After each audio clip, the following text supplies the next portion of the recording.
Assalamualaikum warahmatullahi taala wabarakatuh. Alhamdulillahil qail. A'udzu billahi minasyaitonir rajim. Laqad ibtaghawul fitnata min qabl wa qallabu lakal umur hatta ja'al haqq wa zahara amrullahi wa hum karihun. Ashhadu an la ilaha illallah wahdahu la syarika lah wa ashhadu anna Muhammadan abduhu wa rasuluh. Allahumma salli wa sallim ala sayyidina Muhammad wa ala alihi wa sahbihi ajma'in. Amma ba'd. Faya ayyuhal muslimun ittaqullah usikum wa iyaya bittaqullah faqad fazal muttaqun. Qala Allah ta'ala ya ayyuhallazina amanu taqullaha haqqa tuqatih wa la tamutunna illa wa antum muslimun. Muslimin yang dirahmati Allah sekalian, saya menyeru agar kita bersama-sama meningkatkan ketakwaan kita kepada Allah Subhanahu wa taala dengan melaksanakan segala perintahnya dan meninggalkan segala larangannya. Marilah kita memberi sepenuh tujuan kepada khutbah yang akan disampaikan. Janganlah berbual-bual dan berleka-leka dengan telefon bimbit. Semoga khutbah ini memberi manfaat kepada kita semua. Pada hari yang mulia ini, mimbar akan membicarakan khutbah yang bertajuk jangan mengundang persengketaan. Hadirin jemaat sekalian, dalam konteks masyarakat majmuk berbilang kaum, agama, budaya, konsep halal dalam Islam menuntut sikap dan perilaku menghormati antara manusia, melaksanakan halal sebagai tuntutan fitrah, juga menuntut suatu bentuk tanggungjawab tanpa membezakan status sosial, ekonomi ataupun politik. Sesuai dengan situasi kepelbagaian, kewujudan orang lain meskipun berlainan bangsa dan budaya hidup. Banyak negara di dunia menghadapi nasib malam dalam menerima situasi kepelbagaian apabila kehidupan rakyat sentiasa terhimpit dengan pergolakan sesama warganya. Pelaksanaan fiqh ta'ayush memerlukan keterlibatan yang aktif oleh semua pihak bagi menjamin keharmonian hidup masyarakat berbilang kaum dan agama di Malaysia. Muslimin yang dirahmati Allah, isu halal sentiasa berdepan dengan isu-isu yang melibatkan kepentingan awam dan isu sensitif dalam kalangan masyarakat. Sehubungan itu, apabila berhadapan dengan perkara ini, semua pihak perlu memainkan peranan penting dan bertanggungjawab mengekalkan keharmonian dengan mengelakkan timbulnya apa-apa situasi yang membawa kepada salah sangka dan persengketaan. Baru-baru ini, yaitu pada 14 Disember 2023, tular di media sosial isu tidak dibenarkan menulis ucapan Hari Christmas di atas kek oleh sebuah syarikat yang disebar luas tanpa diselidiki terlebih dahulu, hingga menimbulkan berbagai tanggapan, andaian dan prasangka akibat kenyataan yang dimuat naik dan disebarkan. Muslimin, muslimat sekalian, perlu diingatkan bahawa situasi sebegini tidak wajar berlaku untuk sebuah masyarakat yang saling menghormati, menghormati dan mencintai keamanan. Isu pensidiran halal yang dipolemikkan telah memberi persepsi negatif masyarakat bukan Islam terhadap agama Islam itu sendiri. Sedangkan Islam adalah agama yang tidak memaksa atau menekan dengan kekerasan bagi seseorang itu untuk menerimanya. Malah kedudukan orang bukan Islam tidak ada bezanya dari orang Islam atas dasar kemanusiaan sejagat. Kebebasan beragama, kedaulatan undang-undang dan keadilan ilahi. Setiap warga,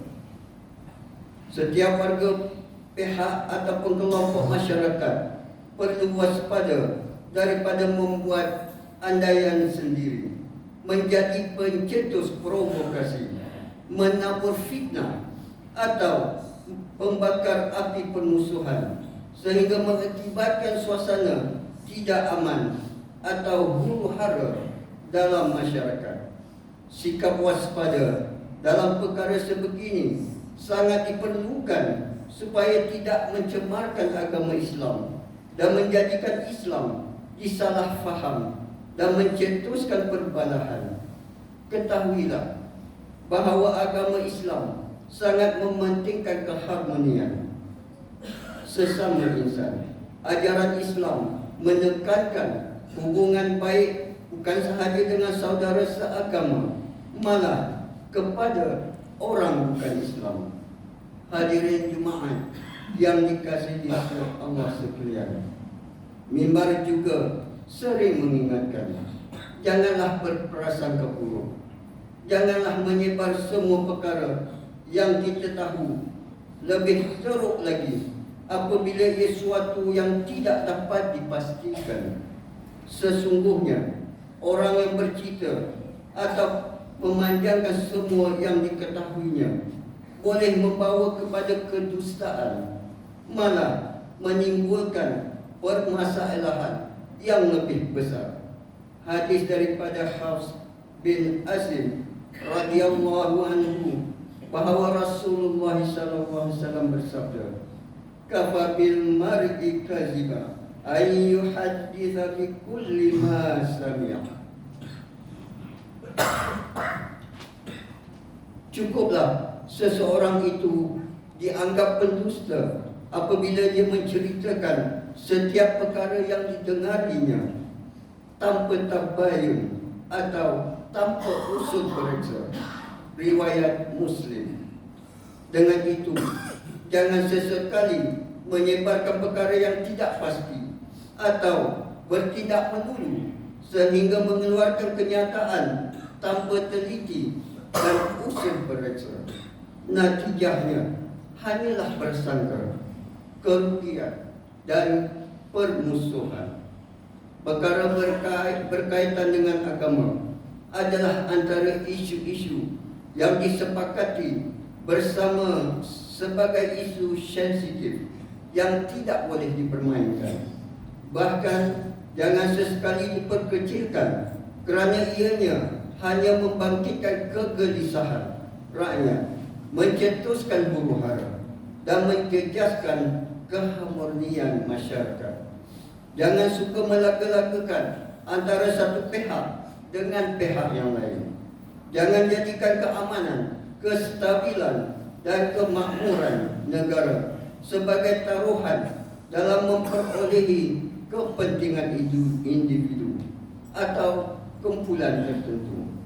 Dalam Islam, seseorang Muslim itu ialah orang yang menyelamatkan kaum muslimin yang lain daripada kesan keburukan lisan dan tangannya. Bahkan Allah Subhanahu wa taala mengingatkan dalam surah Al-Ahzab ayat ke-58 bahawa dosa yang amat nyata apabila wujud individu yang melaga-lagakan orang lain, sama ada dengan perkataan atau perbuatan yang tidak dilakukannya. Hadirin yang dikasihi Allah Subhanahu wa taala sekalian, kejadian manusia dengan kepelbagaian atau sunnatullah dalam penciptaannya, manusia itu pelbagai rupa, warna, perwatakan dan bangsa. Bahkan tabiatnya pelbagai walau datangnya dari negara yang sama, bangsa dan keluarga yang sama. Hadis daripada Abu Musa Al-Sy'ari radhiyallahu anhu bahawa Rasulullah sallallahu alaihi wasallam bersabda, "Inna Allah Ta'ala khalaqa Adam min qablaha min jami'il ard wa la abanu Adam 'ala qadril ard faja'a minhumul ahmar wal abyad wal aswad wa baina dzalika was-sahl wal hazn wal khabith wat tayyib." Sesungguhnya Allah Subhanahu wa taala menciptakan Adam alaihi salam daripada satu genggaman tanah, daripada sekalian tanah di seluruh bumi. Maka anak keturunan Adam lahir sesuai kadar atau jenis tanah bumi. Ada di antara mereka yang berkulit merah, putih dan hitam, dan ada antara mereka yang bersifat lembut, kasar, jelek dan baik. Riwayat Al-Tirmizi. Kaum muslimin yang berbahagia, mengakhiri khutbah ini, marilah sama-sama kita menghayati dan mengambil pengajaran seperti berikut. Pertama, umat Islam hendaklah mengetahui bahawa manusia menurut ketetapan Allah Subhanahu wa taala dilahirkan dengan pelbagai warna kulit, perwatakan, bahasa dan bangsa agar saling mengenali, saling berbincang dan saling menghormati. Kedua, umat Islam hendaklah menyadari bahawa rukun negara, iaitu kesetiaan kepada raja dan negara, dan keluhuran perlembagaan adalah adaptasi sosial masyarakat yang bertujuan memelihara perpaduan dan keharmonian masyarakat. Ketiga, umat Islam hendaklah memahami bahawa fitnah, propaganda ataupun prasangka jika tidak ditangani dengan sebaiknya hanya akan mengundang kebinasaan kepada masyarakat dan negara. A'udzubillahi minasyaitonir rajim. Wattaqu fitnatan la tusibanna allazi zalamu minkum khassah wa a'lamu annallaha syadidul 'iqab. Dan jagalah diri kamu daripada berlakunya dosa yang membawa pada bencana yang bukan sahaja akan menimpa orang-orang yang zalim dan di antara kamu secara khusus, tetapi akan menimpa kamu secara umum. Dan ketahuilah bahawa Allah Maha berat azab dan siksanya. Surah Al-Anfal ayat ke-25. Barakallahu li wa lakum fil Qur'anil azim wa nafa'ani wa iyyakum bima fihi minal ayati waz zikril hakim wa taqabbala minni wa minkum tilawatah innahu was-sami'ul 'alim. Aqulu qawli hadza wa astaghfirullahal 'azim li wa lakum wa lisairil muslimin wal muslimat fastaghfiruhu innahu huwal